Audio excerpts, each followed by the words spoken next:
ఉమ్మడి నెల్లూరు జిల్లా వెంకటగిరిలో ఈ నెల 9వ తేదీ మాజీ ముఖ్యమంత్రి తెలుగుదేశం పార్టీ జాతీయ నాయకుడు నారా చంద్రబాబు నాయుడు భారీ బహిరంగ సభ జయప్రదం చేయాలంటూ వెంకటగిరి మాజీ శాసనసభ్యులు కురుగుండ రామకృష్ణ గారు కార్యక్రమంలో రాపూరు, సైదాపురం, కలువాయి మండల టీడీపీ జనసేన నాయకులు పాల్గొన్నారు.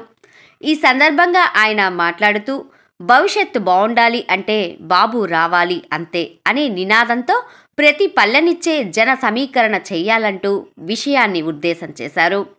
ఈ కార్యక్రమంలో జిన్ని, రమణయ్య, వెంకటేశ్వర్ రెడ్డి, రాఘవరెడ్డి, రత్నయ్య, డాక్టర్ వేణుగోపాల్, వెంకటేశ్వర్లు, కోటినాయుడు పలువురు పాల్గొన్నారు. ఈ సభ ఛాలెంజ్ గా 1,00,000 పైన ఉండేట్టుగానే మనం చర్యలు తీసుకోవాలి. అదేవిధంగా దానికి సరిపడినట్టు గ్రౌండ్ కూడా రెడీ చేస్తా ఉన్నాం. 4-5 గ్రౌండ్ పని చేస్తా ఉన్నాయి. మరి మీరు కూడా వచ్చి చూడొచ్చు.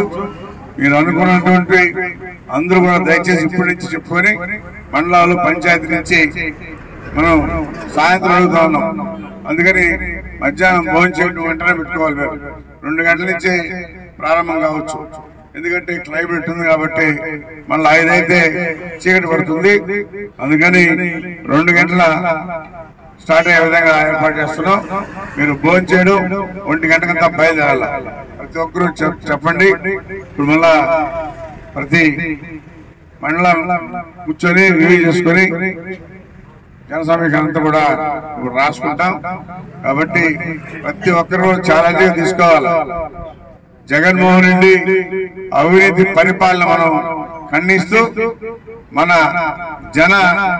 మన పార్టీ ప్రతిష్టని మనం నిలుపుకోవాలి, గట్టిగా తెస్తారని చెప్పని కూడా కోరుకుంటూ మీ అందరికి పేరు పేరున నమస్కారం తెలియజేస్తాం. పనిచేస్తున్నటువంటి బూత్ స్థాయిలో యూనిట్ కానీ, మండలం కానీ, క్లస్టర్స్ కానీ, తెలుగుదేశం పార్టీలో పనిచేస్తున్నటువంటి మన చురుకైన నాయకత్వాన్ని రాష్ట్ర పార్టీ గుర్తించి మన వెంకటగిరిలో అయితే సభ సక్సెస్ కాగలమని చెప్పి తెలుగుదేశం పార్టీ మన అధినేత చంద్రబాబు నాయుడు గారు యొక్క మన మీద, మన ఇన్ఛార్జ్ అయినటువంటి రామకృష్ణ మీద నమ్మకంతో సభ ఇక్కడ నిర్ణయం 9వ తారీఖున జరగాలని వెంకటగిరి పట్టణంలో జరగబోతా ఉంది.